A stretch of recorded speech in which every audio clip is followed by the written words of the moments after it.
short notice getting it out, but I really appreciate you coming. I want to share a little bit about our school with you. So this is our little pot of gold under the rainbow. This is the picture we captured, but it really is. It's just it's a warm, welcoming place, and I really enjoyed how supportive the community is and how they've come in, and everybody's been so helpful. The different businesses have come and worked with the kids. We do activities for the community, and so it's a wonderful environment here, and that really is special for all of us. So here and in our district, this is something that at district meetings we share. We believe students will be empowered to actively engage in learning when we create learning opportunities that foster joy and relevance in learning. So one of our big things is that we really want to make learning enjoyable. We want to develop students into lifelong learners. We want them to have that eagerness to just want to learn more. And so we have different opportunities to do that. So first I wanted to go over the literacy data with you. We have a new literacy resource this year, and it's called MyView. And we have found it richly engaging. It has themes that go from grades K all the way through 5th. And at the end of each unit, there's projects that the kids do. And the children love doing the projects. They look forward to them. In a little bit, we're going to show you the kind of projects that are linked to this. So this is one of our teachers, Michael Deming, and he's working with a small group of students and working on reading. And so the thing about reading is there's many aspects of it. So to become a skilled learner, there are all these things that you have to learn. You have to learn word recognition. And so that's your phonemic awareness, your decoding, sight word recognition, but you also have to have that language comprehension. And so that includes background knowledge, vocabulary, language structures, which is your syntax, verbal reading, inferencing, metaphors, and also your reading comprehension as you go along and you read. You want to make sure that they're making meaning of what we're reading. So this program has been really great because it ties all those pieces in together. And by focusing on this, we are seeing some great growth.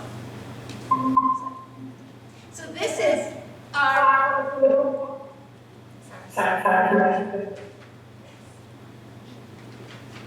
okay. This is our reading growth that we've had this year.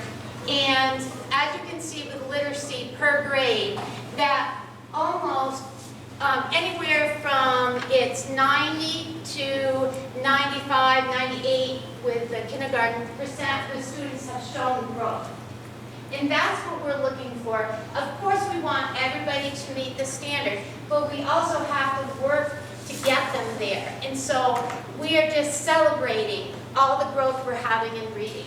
This has been fantastic, and it kind of supports that our program really is making a difference. And this is just a little graph to show you how students are doing per grade level in kindergarten through 5th. And as you can see, our kindergartners are doing fantastic. So it's showing you first grade needs a little work, and so we're really putting a lot of intervention in that grade level. But when we have our PLCs where we meet as teachers once a week, we talk about how we're going to get this material to the students so that they can grow and have that tremendous growth that we're seeing. So we constantly look back and see where the kids in red are the ones that are substantially below, but the students in yellow are nearly there. They're almost there, and our blues are either meeting or exceeding the standard. So that's kind of exciting. So math.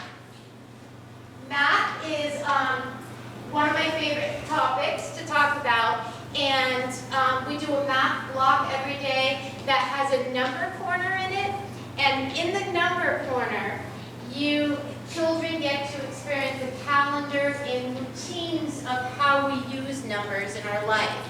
So that's a really important 15 to 20 minute block. And then we have the lesson itself, which we use a resource called Bridges, and it's delivered in different ways, but we have in the 4th and 5th grade, the teachers are working with interventionists, and they're rotating through stations and learning this new material. So it's kind of exciting. So our data, according to math, again, we had 100% growth in grade 1. Kindergarten data is not up there because they do not do a separate math assessment for kindergarten with a STAR assessment. So theirs is just literacy focused, and it's got a couple of math questions, but for now we just have 1st grade through 5th grade, and again we're about 80% to 100% amount of kids showed growth this year. So we are so excited. And you may wonder, like, what do we do if we see a child that has not grown? Well, we have our PLC meetings, our professional learning committees, where we look at this data and we say, what can we do? And we might be something in first instruction that a whole bunch of kids didn't get, so we would do that. Or we have our interventionists, and they may work with a small group. We do a lot of small group instruction to make sure kids are getting what they need. We also have what we call our win time, and that is the time where it's an extra math block and it's an extra reading block. And during those times, we have interventionists. I have 2 of them here, Kim St. Pierre and Lisa Broadtoy. And they will go into the classroom, or they may have something in have a group in their rooms. But they will take a small group and work on targeted skills, on skills that certain kids need. Not everybody needs the same thing, so there's very targeted instruction. We keep track of that, and then we progress monitor and check again, and we'll do another quick assessment to make sure that the students are making growth.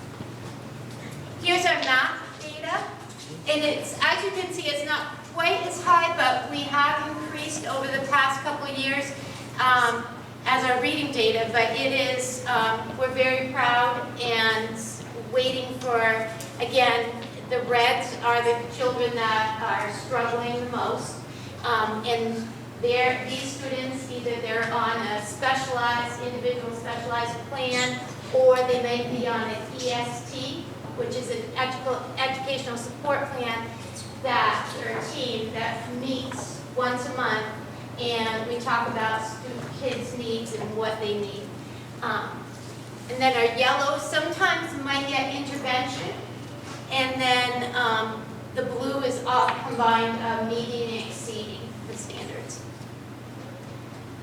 So I wanted to share with you, we do a lot of math, reading, science, social studies, and a lot of academics. And as I mentioned earlier, our goal is to make it engaging, fun, have kids want that desire to learn more, find out more, all on their own. And one way we do that is we have a makerspace. So a makerspace is a place where you can come together to invent, create, and problem solve with traditional craft or technologies like Tinker cards and 3D printers. And we have some members of our audience that are going to share some stuff they have worked on with you. But I want to go back to the MyView.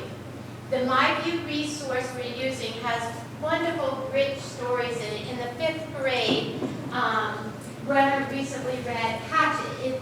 That's a story that many of you might know, is Hatchet. And so it goes through a section of the story, but it also is teaching a science or social studies. And with the Hatchet, what's the theme for it? That was all about discoveries and Thinking as a scientist. So what all the units are linked, like right now they're all science-based and about the world around us. And then thanks to Mrs. McKinstry, she is our librarian, but she also is our enrichment teacher, and she has worked with a makerspace to make some exciting things that match the story. Do you want to show us a couple of things? Sure. So how about you have the kids come up? So first up we have a second grade enrichment group. This is Ozias and Canaan. You want to talk about what you made here? How did you know to get the idea? What did you have for instructions? They basically had a task card that says, design and build a table, soccer, include nets, ball, and players. And that was all the instruction they had. And then we just brought makerspace supplies to them, cardboard and different things, and they designed the whole thing. And Ozzy and Kanan are actually, they were so excited about it, they wanted to make another one.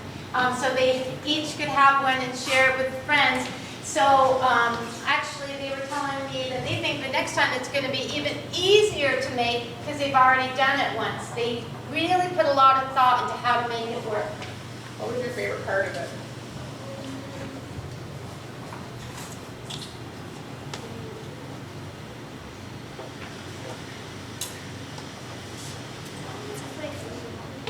Like building? How about you, Ozias? Putting the dowels in. And I have to say, they don't know this, but I have a foosball table at home, so I'm going to take them on. We'll see. And some other things that we've, Melissa, do you want to show them a little bit about what we connected in third grade? Yeah, so part of my view was a animal sidekick or symbiotic relationship, so friendships between animals. So they did reports, informational writing as part of their literacy program, and then in library we would have the students design animals and connect them together. So like for example, the rhinoceros and the bird. So the bird helps the rhinoceros by cleaning the bugs off, but then also the bird is protected by the rhinoceros as well. So they had kind of a friendship. So they learned this in their reading through my view, and then they're now applying it to create something with our 3D printer. They do it all by themselves. They are very crafty at this. Yes, the measuring is the tricky part, is trying to figure out how the animals can be linked or fit together. I know Eileen has a hermit crab and an anemone here, and that was your first go around, right? What did you learn from that, Eileen?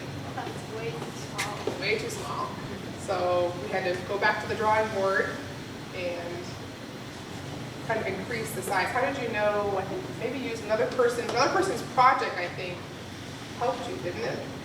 She was trying to figure out, she made the anemone bigger, and then, I can't remember, I'm trying to remember now. Oh, Sammy had her little pitcher plant that actually printed too small, but it was the perfect size for your crab, so she got the ruler out and measured and resized it. You hear all that math in there, ruler, figuring it out, how to double a size. Eileen, would you like to walk around, because I know it's very small, so that people can see it and show them? And then do you want to show yours, Bailey? So at the same time you can show your hippo. Bailey's hippo. And again, this goes with what they're reading and ties right in, so they get a project that at the end they get to create when they find out information about different species.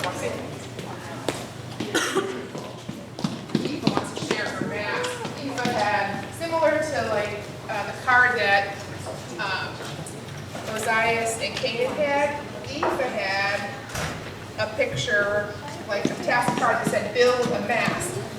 So she will go around her picture and show the mast that she built out of supplies from the makerspace. Basically just giving the materials, giving the simple task, and having them problem solve and figure out what they need to accomplish the goal. You want to go around and share your picture of her mast that she built? What was your favorite part, Eva?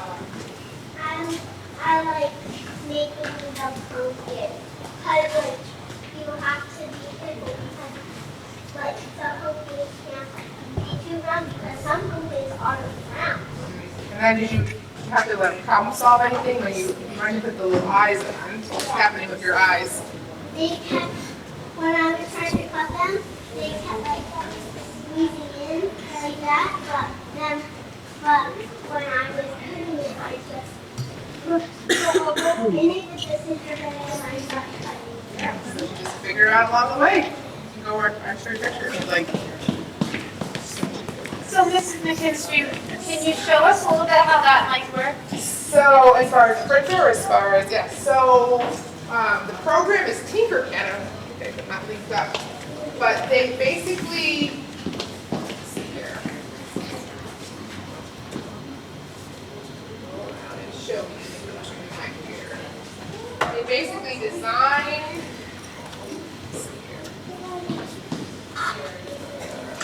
So the students will think of something they want to make.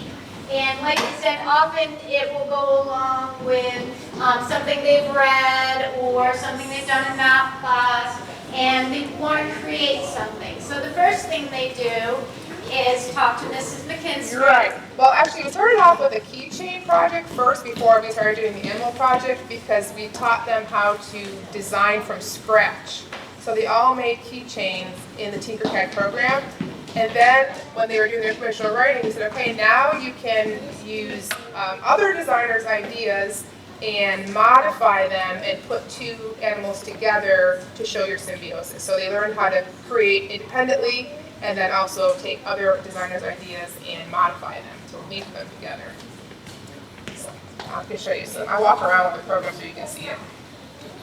So let me bring it up.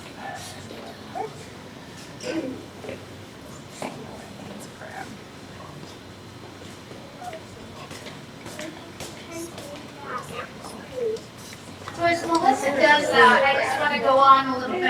And they can save these. From this stage, we found out about the Young Inventors Fair at Beta Technologies.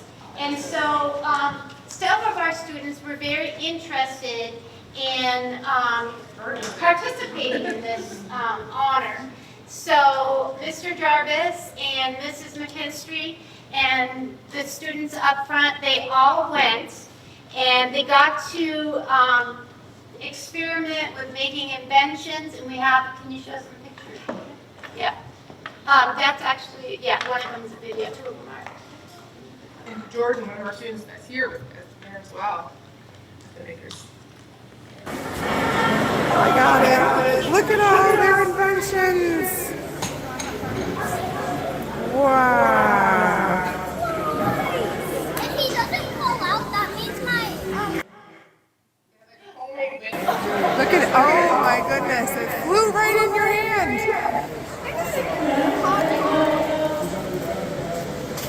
Wow. It went right here. So they're modified information. Look at, oh. Coffee filters and cups, and they modify the horizon and all the stuff into the connection. And here's one more little video. These are some of the inventions they made that day. Williams Wind Tunnel invention.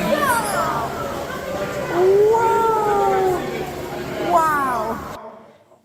So William, I think William's here, he participated in that. So anyways, we wanted to share, were you able to make something with a 3D printer? Yes. There are things printing right now. And We currently have the 3D printer working, So once we create it, the kids will come around and show what they just created. But you take a design, take a thought, then you have a design, and then you bring it over to the 3D printer, and communicate with the 3D printer, and it will create what you thought of. There. So they're going to show you that. I just want to remind you, I thank you all for coming forward. And I also want to tell you that we have on Wednesday our grades K through 4 music concert. It's at Enosburg High School. We'd love it if you would join us. And next Thursday, February 20th, is our math night. And there's games, there's activities for all grade levels. Come with your children, come with your grandparents, whoever wants to come and learn about different types of math. We have fractions, we have multiplication, we have additive reasoning. So we look forward to seeing you there. Yes. Yes, we're going, I was here, so yeah. I'm going to ask you that we are going to have soup and salad and some cookies, and then after that, Ms. Coda is going to be here, and she's going to do a short presentation on the upcoming budget this year. So we're all looking forward to hear that. And thank you all for coming, and thank you to the kids.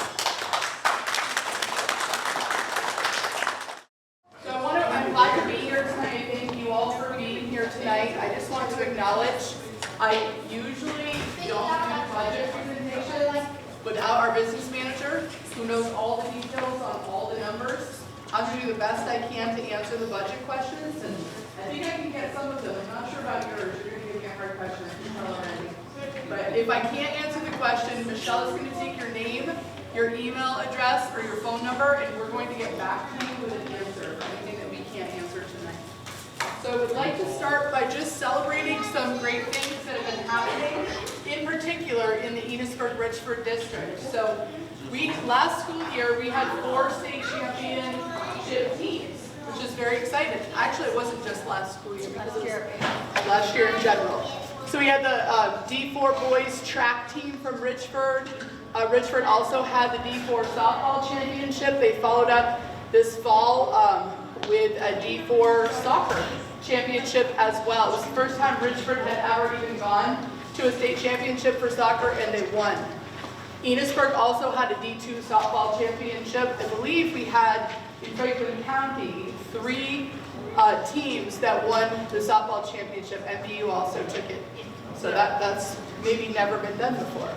We also had some celebrations. You'll find these celebrations in our annual report, which are on the tables for you to take a look at. But we had several students that received some pretty incredible recognitions.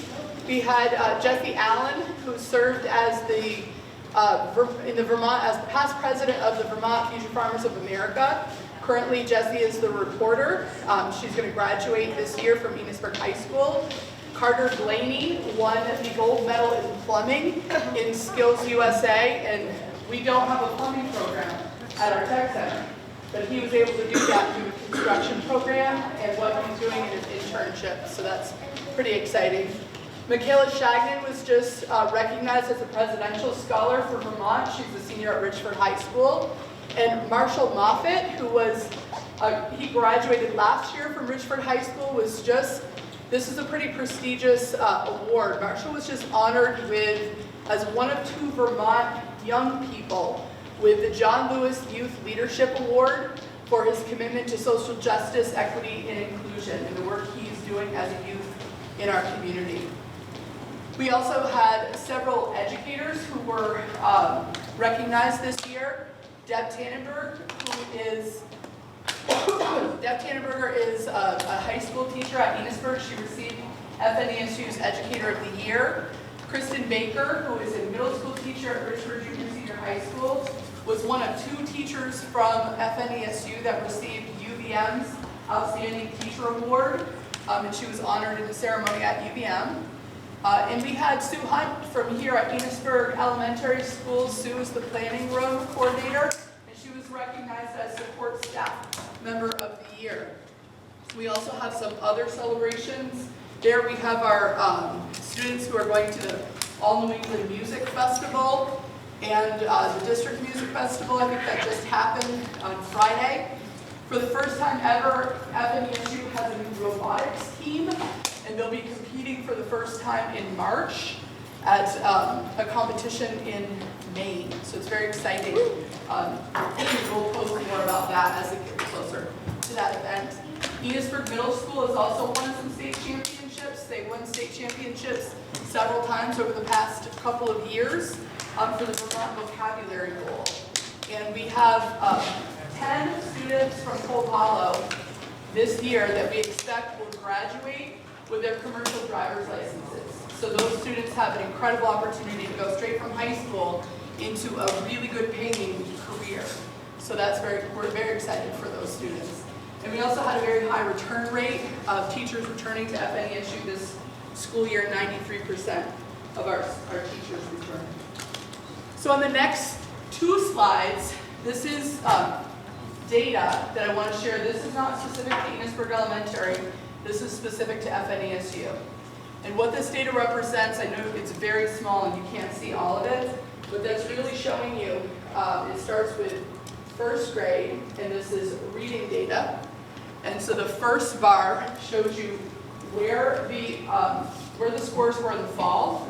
The second bar shows you the progress of the screening that we just did, so that would be the midwinter. And then we're looking towards what will the outcome be in the spring. So the green means that they are at or above the proficiency of our the district benchmark assessment, the STAR literacy. Sorry, that one's STAR math.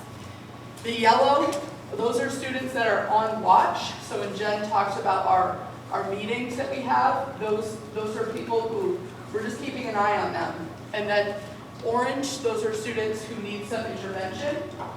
And then the red is intensive intervention. So those are kids that are getting a lot more support. And we're pleased with this because we see in almost every grade level pretty significant growth from fall into spring.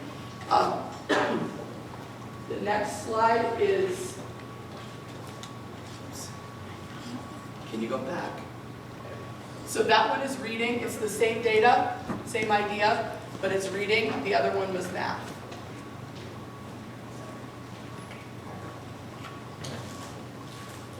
So I'm going to jump into this is, most of you know this, we have two pre-K through 5 schools, Enosburg Elementary and Richford Elementary in this district, two 6th through 12th grade schools, Enosburg Middle High School and Richford Junior Senior High School.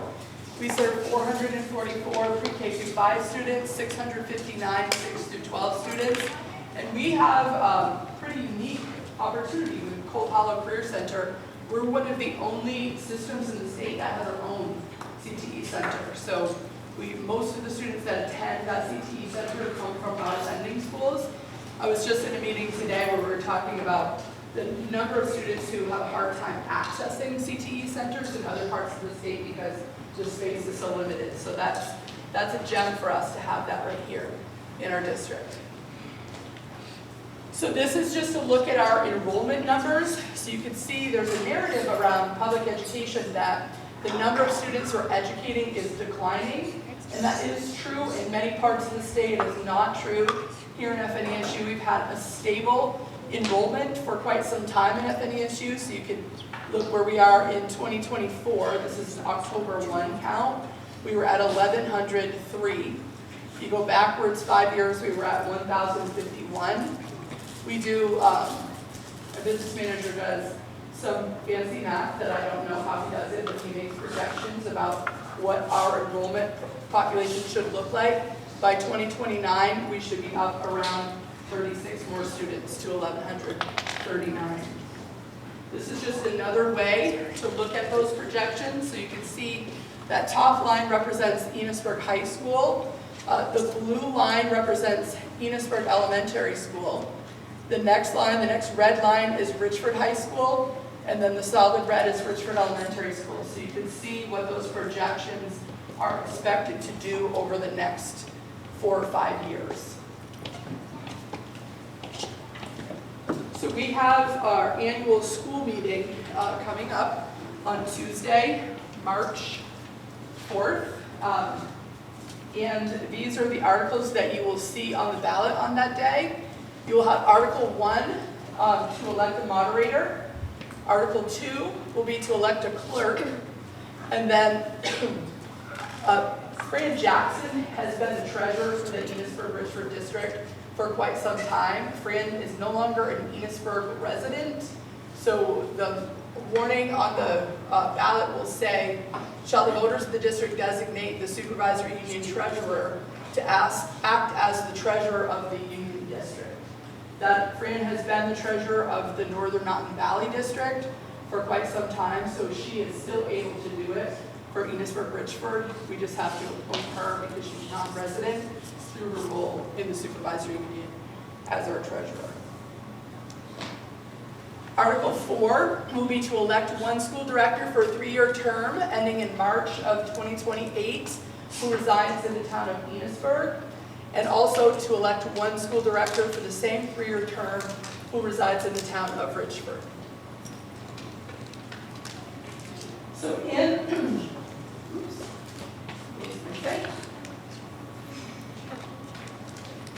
on the warning on Article 5, this is the money question. This is about the budget. So shall the voters of the district approve the school board to expend $25,204,787, which is the amount that the board has deemed necessary for the ensuing fiscal year. The district estimates that this proposed budget, if approved, will result in per pupil education spending of $11,139, which is 8.6% higher than per pupil education spending from this current year. So that is ballot language that is now required from last legislative session. And I'm going to talk about that a little bit. There are a few reasons why that number is 8.6%. So I'm going to go over what some of the increases were in the budget from last year to this year. And we'll talk about where that came from. But one of the things that was a driver in that 8.6% is that there are a lot of factors that go into that final calculation. The long-term weighted average daily membership is essentially the number of students that you serve, but it's on a weighted system. So we actually benefit from a high weight related to students who live in poverty. During COVID, there was the eligibility for qualifying for what we used to call free and reduced lunch. It's really that your income it falls in economically disadvantaged category. The qualification kind of guardrail was lowered because of COVID. They wanted more people to benefit from that. So more people were eligible to receive direct certification benefits through the state of Vermont. In this last year, a change happened where they're no longer setting that more flexible bar. So a lot of people that last year were eligible for economically disadvantaged status are no longer eligible because the bar is higher now in terms of eligibility criteria. So what that essentially did was it impacted the number of weighted students that we serve because several families no longer qualify under that economically disadvantaged or poverty-driven category. So we saw a loss of 79 students on the Enosburg-Richford side of this budget, which had an impact on the divisor, right? So it has an impact on the percentage increase of our per pupil spending. So what you're essentially doing with this, us having to say the percentage increase, is you're comparing last year, that more in a time where more people could qualify for free and reduced lunch, to this year where it's a lot harder to qualify. So it's not an apples to apples comparison.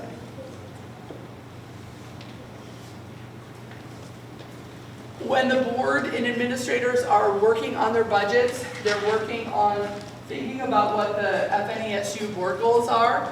So academic proficiency continues to be a board goal that we're all working really hard on. That board goal is centered on literacy by the end of grade 3, but it is not the only academic indicator that we're working towards. We're working towards all the other content areas as well. But what we know is if we can get all of our third graders to proficiency in literacy by the time they leave third grade, they are going to be much more successful in all content areas. So we're kind of doubling down on building those foundation skills in literacy. And this year with our shift to the new literacy programs, we're seeing significant improvements in the academic outcomes for those students. The other two board goals, one is around social emotional learning. And this is, I know that some people don't understand when you use the phrase social emotional learning, what is that? So by June 2027, what we're trying to demonstrate is that all students will show growth in the core competency areas. And those areas are self-awareness or self-management, social awareness, empathy, relationship skills, how they collaborate with other people, and responsible decision-making over an academic year. That's what we're trying to improve upon. Student-centered learning is the third goal, and by June of 2028, all students in the class of 2028 and beyond will use a body of evidence from courses and or other flexible pathways to demonstrate proficiency in our portrait of a learner indicator skills required for graduation.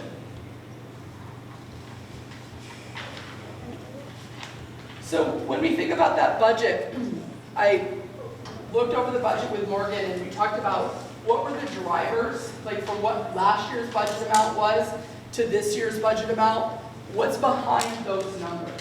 So we recently settled with our support staff. So we were in negotiations with our support staff. That negotiation didn't end last year. We ended at impasse, so it took us some time to be able to come to agreement. That happened late in the fall for the support staff contract. So we're currently in negotiations with both support staff and for teachers for next year and potentially future years depending on the term of those negotiations. So we had to build a budget in anticipation of what was the support staff settlement and what do we expect we're going to land on in terms of our negotiations with the teachers union and the support staff union. So a huge chunk of the increase is based on salary. Sorry, I'm losing my voice a little. Another piece of this is we're seeing some uncertainty around federal funding. So some of the positions that we have in our buildings are funded through consolidated federal grants. And there's a lot happening at the federal level that we're tracking. And we're working through to try to think about, we're going to navigate this with, if we have open positions, we'll do some shifting around, but we're really trying to be thoughtful about our budgets. And when we went through this process, when we worked with principals, there were some positions that we chose to move into this local budget rather than to leave them in grants. And we'll use the grant money that we have in those situations to pay for other things instead of people, because we don't want the uncertainty going in on the people part. Health insurance is another big driver. 12.6% was the increase in health insurance premiums from last year to this year, and what that equates to is $198,641 in the overall budget increase. Other employee benefits account for $103,733, and that's like long-term disability, life insurance, and dental. So those are big cost drivers. So what I tried to do with this visual is to just say, okay, the whole pie is the difference between last year and this year. So if we're thinking about just what that difference is between those two budgets, 55% of the increase has to do with teacher and staff salaries. 17.2 is staffing shifts that we talked about, moving some of those interventionist or school counselor roles into the local budgets out of the federal grants. And 12.6% has to do with the health insurance premium increases, other employee benefits, and then 8.4% are other expenses. But you can see that there are 4 basic drivers of what that overall increase was from last year to this year. Here are the staffing changes. I will say that in this district, It took us 3 tries to get the budget approved last year. So there was a lot of decisions that the principals had to make from version 1 to version 2 to version 3. So there were pieces of several positions that were reduced. In this budget, some of those positions were added back in. You'll see that some of these positions that are listed up there were related to those shifts from consolidated grants into local. So we've outlined what all of those are. So overall total professional staff that have shifted from consolidated grants to local, it equals 1.8 individuals. We're down 0.17 of a teacher. We're trying to really be precise in staffing. We had a quarter-time work-based learning teacher at both high schools, and we haven't been able to fill that position, so we eliminated it, and we last year had reduced Spanish at Enosburg High School by 0.33. We've increased that back into the budget. Richford Elementary School is reducing so this basically was a shift in the budget. The last budget that we proposed had to do with moving people from one school to another because Richford didn't fill a position. So we ended up taking it out of Cold Hollow's budget for the counselor to shift to Enosburg, and we're writing that. We're putting them back in this budget. Enosburg Elementary reduced to half of a custodian position last year when we did the last budget. We're putting that back in. And then Enosburg is going down 1 paraeducator, Richford Elementary is going up 1 paraeducator.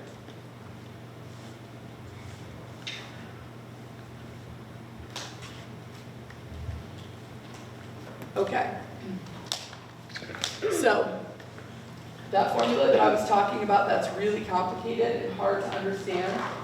This basically represents that. So what you're seeing on that top line is overall expenditures in our budget.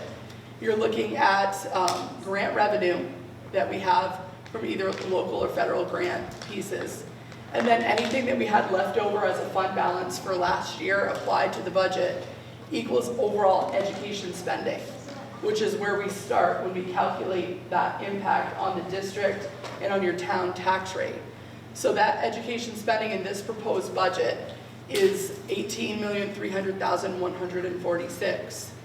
So that long-term weighted ADM that I was talking to you about, last year we had 1,722 and some change students, but they shifted that eligibility for poverty and we lost 80 students in that shift. So you can see that that difference is going to have an impact because that's now our divisor instead of the larger number. So what that does is it gives us $11,139 education per pupil education spending amount. Another big shift is what's happened at the state level with the dollar yield. So our dollar yield is $8,553, which is down $1,340. As the dollar yield goes down, our taxes go up. So it's not good when the yield drops. When we see an increase to the yield, we get really excited. Decreases, not so much. So what that ends at is your equalized homestead tax rate.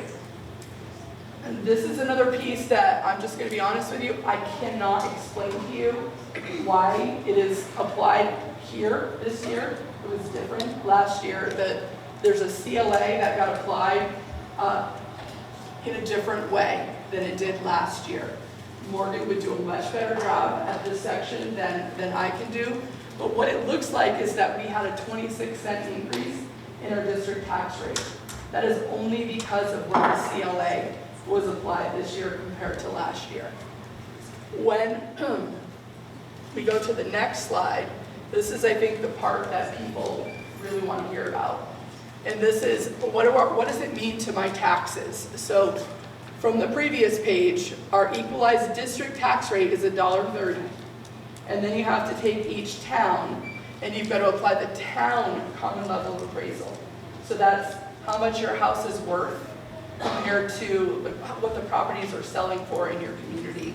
So properties are selling for more than they're valued at in Enosburg. So you're seeing a decrease in property values at a higher rate than you are in Richford. So the impact overall on the Enosburg homestead tax rate is you're going to see about a 4-cent increase in Enosburg.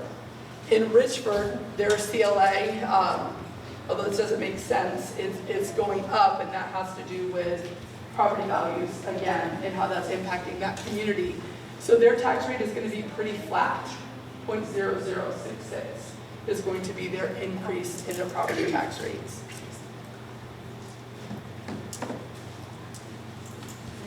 So you can see how this compares over time.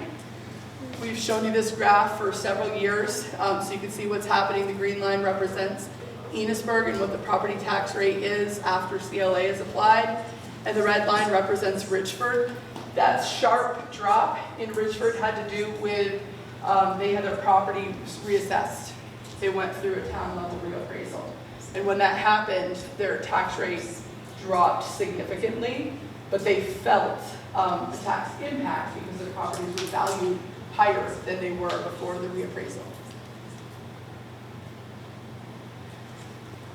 One thing that we've shown this before, so if you think about the green lines, that really represents all of the schools, the school districts in the state of Vermont.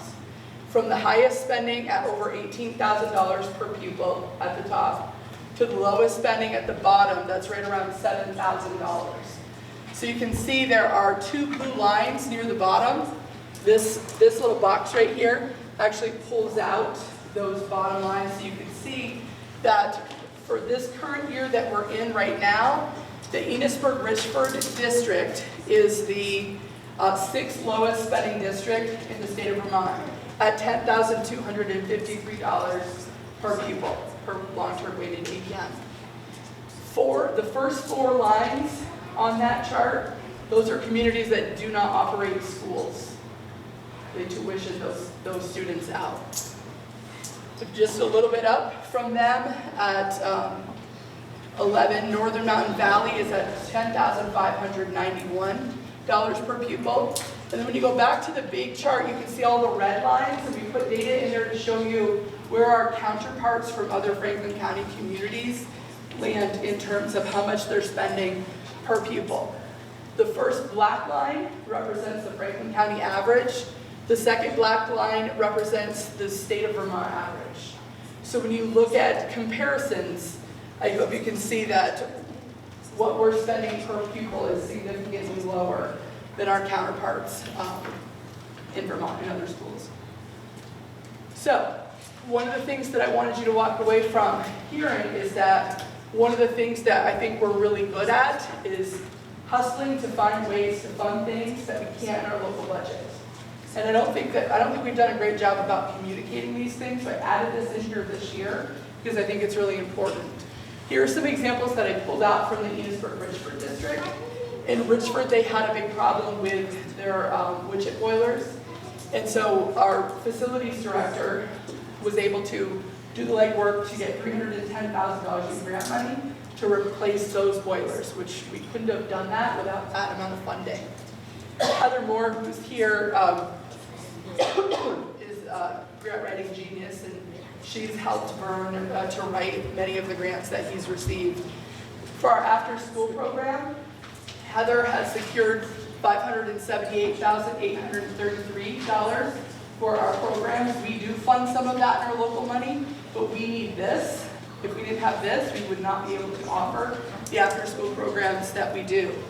Right before this book went to press, we added a little box in the corner because Heather got another $232,000 that we can spend over the next 42 months for our after-school and summer programs. So bravo to Heather for that. Another grant example that we put in there are the LED light projects. So they're in all of the rooms in almost every school. In the supervisory union, again, that was written by Vern Hoover, and did you help on that one? I think so. And Heather, that was $111,000, almost $112,000. So we felt like the community should know about some of the ways we go out and seek resources.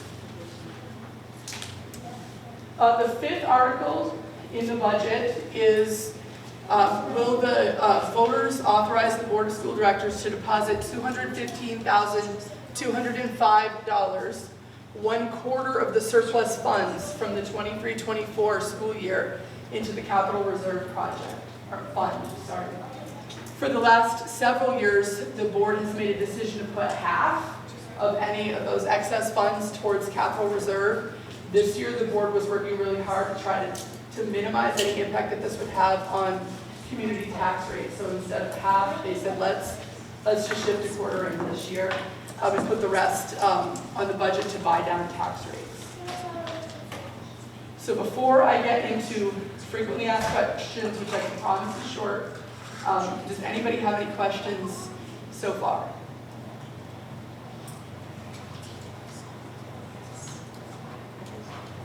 How much money is in the reserve fund and what's it being saved for?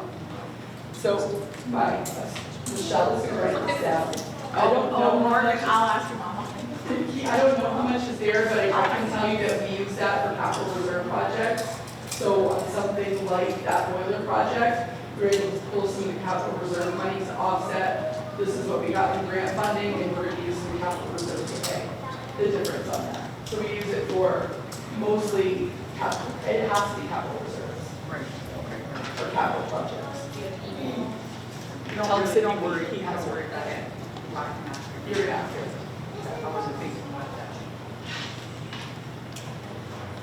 So, Vermont's education funding system is very hard to understand.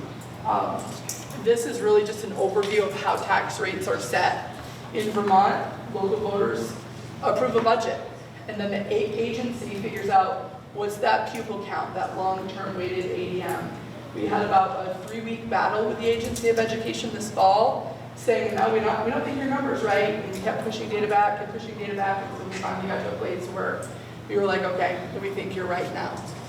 Then it gets divided, dividing the spending by pupils creates a per pupil spending amount, and then at the end of the legislative session, the legislators, we have a projected yield in there now, but at the end of the legislative session, they actually approve what that yield amount is.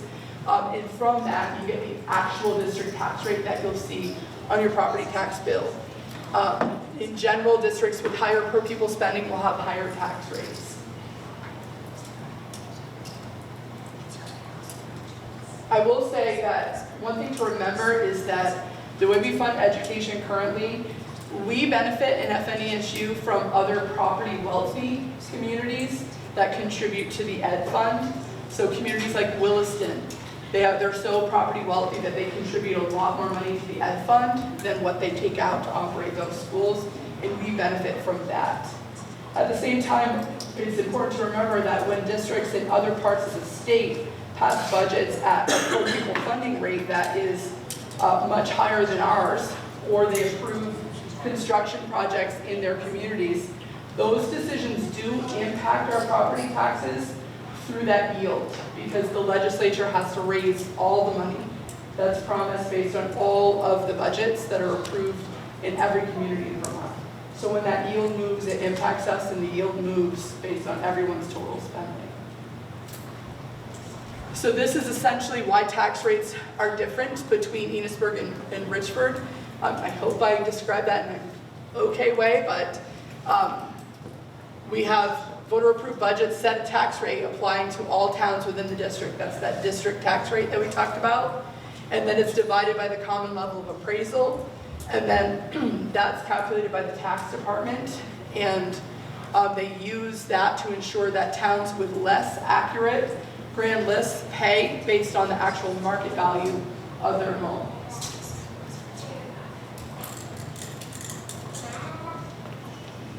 So this is an explanation about why is Richford up 4 cents, and why is Enosburg up 4 cents, and why is Richford flat. Enosburg's CLA increased only by 16%, while Richford's increased by 27%. If both CLAs change by the same percent, their tax rates would be exactly the same. So for those of you who have been following what the governor has been saying about education in Vermont. One thing that he has said is in this year's budget, there's $77 million that's set aside to buy down property taxes, education taxes in Vermont. We don't know a lot of the details about that other than the intention in that budget is to make it so that people will not see a significant increase in their property taxes. As in anything that's in the budget, it still has to make its way through the legislative process before they get to the end of the session. So that's what's in there now, and the intention we think should have a positive impact on you. Not going to spend a lot of time on this, but I just wanted to name it because I'm here presenting the budget. In a few weeks, you're going to go vote on the budget. There's a proposal, they're calling it the Governor Scott's bold education reform proposal. What this does is, the picture on the left is like what the public school landscape looks like in Vermont right now. And each of those different colored little shapes represents a different district, supervisory district, or supervisory union. So you can see that we have 52 SUs or SDs in the state with 119 districts, 287 schools, and 83,733 students. In the governor's proposal, after not next school year or the year after that, but 3 years from now, his proposal has a 5-district model. So school boards would represent what they chose for the boundaries really are. Those are the boundaries that are used for my superintendent colleagues and I to determine which monthly superintendent group meetings do we attend. There really is no other construct around that map other than I'm in Franklin Northeast assigned to that dark green group. So every month, or sometimes more than monthly, I go meet with those 17 other superintendents from that Champlain Valley region. That really isn't used for anything more than that, but that's what they chose to define what the 5-district construct will be. So you can see there's a wide variability in size. So we've been, under his plan, placed in with the other Champlain Valley schools, and that is all of Franklin County, all of Grand Isle, all of Chittenden County, and about 2/3 of Addison County for about 35,000 students. There are very few details that have been released up around how would you operationalize that? What would that look like other than we know that there would be a board that would be elected and it would be representative of different wards or sections of that region, but no details about how you would lead that system or what those structures would look like or anything. They're still gradually releasing those. So this is the timeline in his proposal. What they're talking about is for next school year to stabilize the system and start talking with districts about early transition planning. I think what that means is they're hoping districts will start talking about voluntarily consolidating schools on their own. That's not super clear to me, but that's what I'm interpreting it to be. The governor would use that one-time money that we talked about to buy down the tax rates for Vermonters, which the message last year when 30 budgets went down in Vermont, our legislators heard it and our governor heard it, and they're feeling compelled to do something large in response to this. So this would also mean that the AOE would start working on rulemaking under his plan. Currently, AOE isn't usually responsible for rulemaking. Usually it's the State Board of Education. That's something that's being debated right now. To establish school scale, sustainability, and budget guidelines. The following school year is when we would transition to what's called the foundation formula. So essentially what the foundation formula means is that every student in Vermont would get about $13,400, plus there'd be a weight applied to certain categories of students. That November of 2026, they would elect a new school board. It is not clear to me if they're planning to wait until that November to elect their superintendent and other leaders.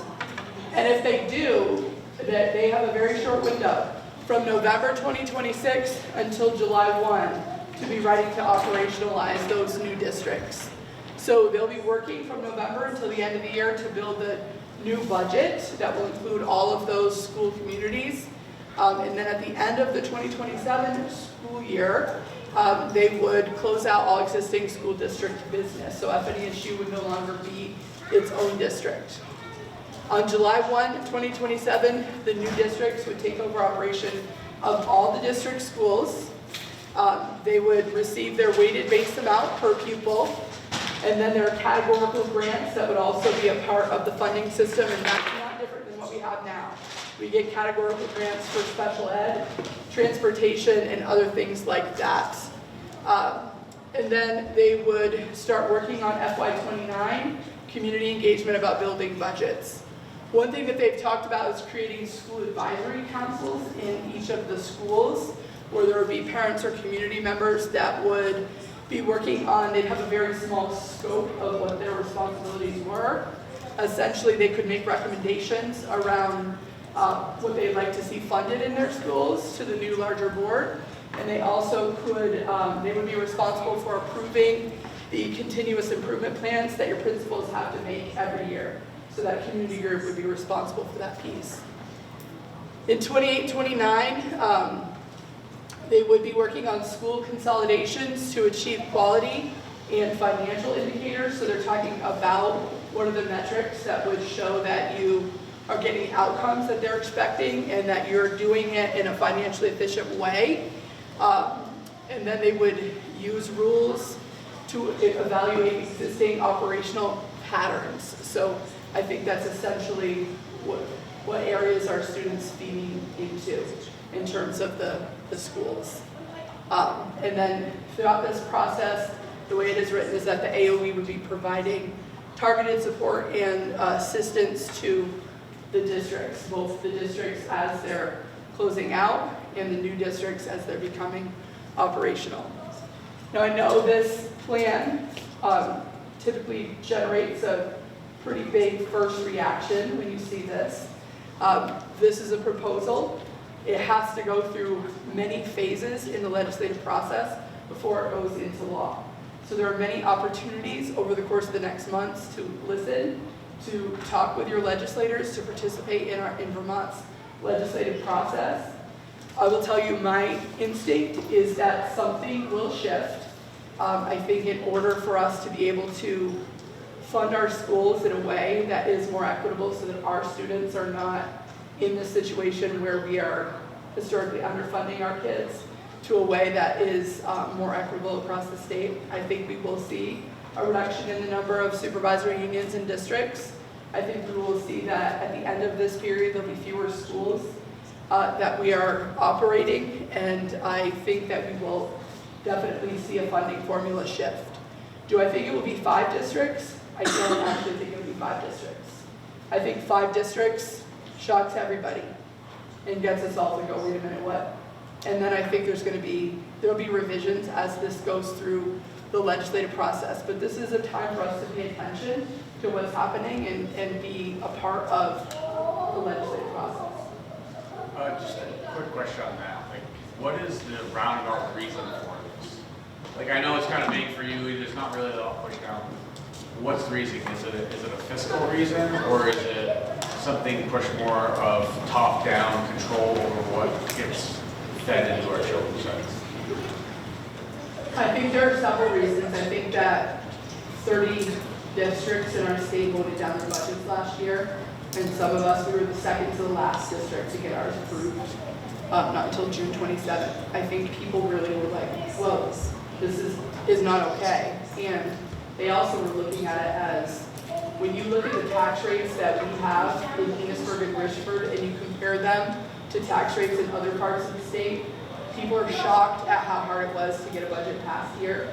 And when they look at how much we're spending per pupil, like, it's really inequitable. So if you have a student that's attending a school like CDU, or, I'm only saying CDU because they tend to be, when we think about kids that have like a lot of opportunities, they're really large schools, a lot of opportunities there. let's just say any larger, much larger school with higher per pupil spending, they're looking at what we're able to offer. So they're comparing like how many classes, what types of classes can we offer, and how many kids are actually in those classes. So they're looking at the money because of what happened last year, what we can afford in terms of the system, but they're also looking at more equitable opportunities and better outcomes for students is what they're talking about as one of their drivers. So it sounds like they're kind of saying that the amount we're spending per student has a direct relation to the education they're going to get. Correct. The opportunity. So like, if we don't spend any money on our children, they're not going to get a great education or opportunities.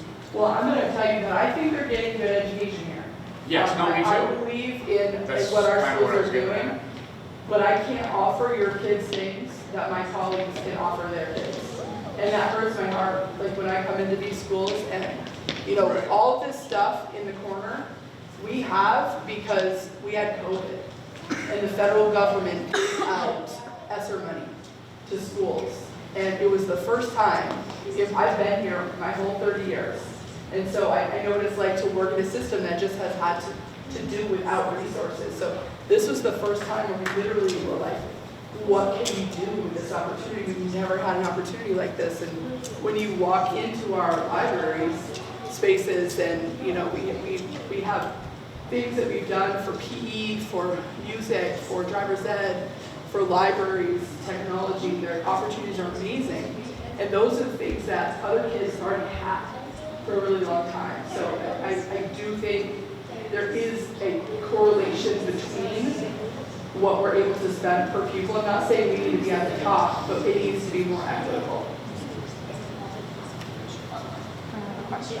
Yes. So is this similar to like this idea of like it was Act 46, I think, right, when we did the first merger of this idea where we made the districts, like we've done this once before.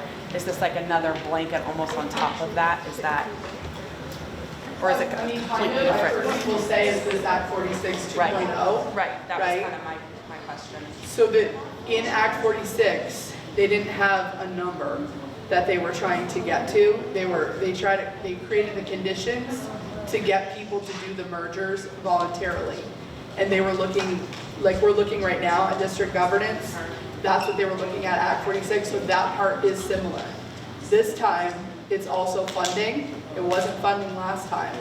And this time, they're talking about how many schools were operating. So that part's different too. Okay.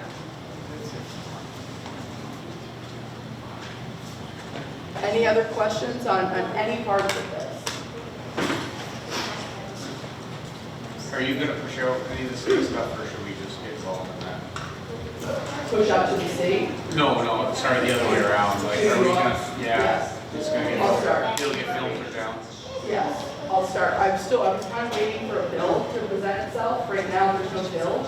It's the, I will tell you if you want to follow it, I clearly don't have life because when I go home from here, I watch Senate Education, House Education, Senate Finance, House Ways and Means, all of their committee meetings to try to keep track of what's happening, but you can watch those too. And there's a lot happening every time, in particular when Secretary Saunders is presenting, there's a lot happening.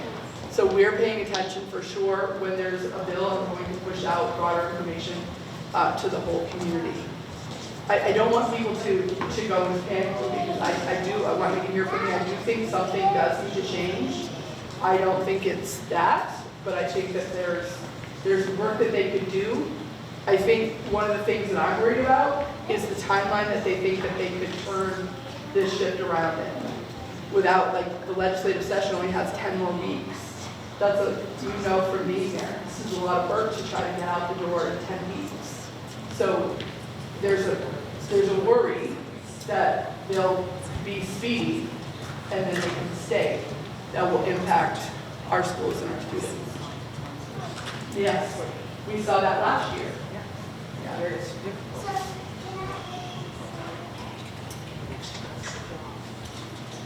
So I just want to remind people that voting at your polling locations on Tuesday, March 4th, Enosburg Fire Station, Richford Town Hall, Early voting opens on Wednesday, and you can request an absentee ballot from, that should say that.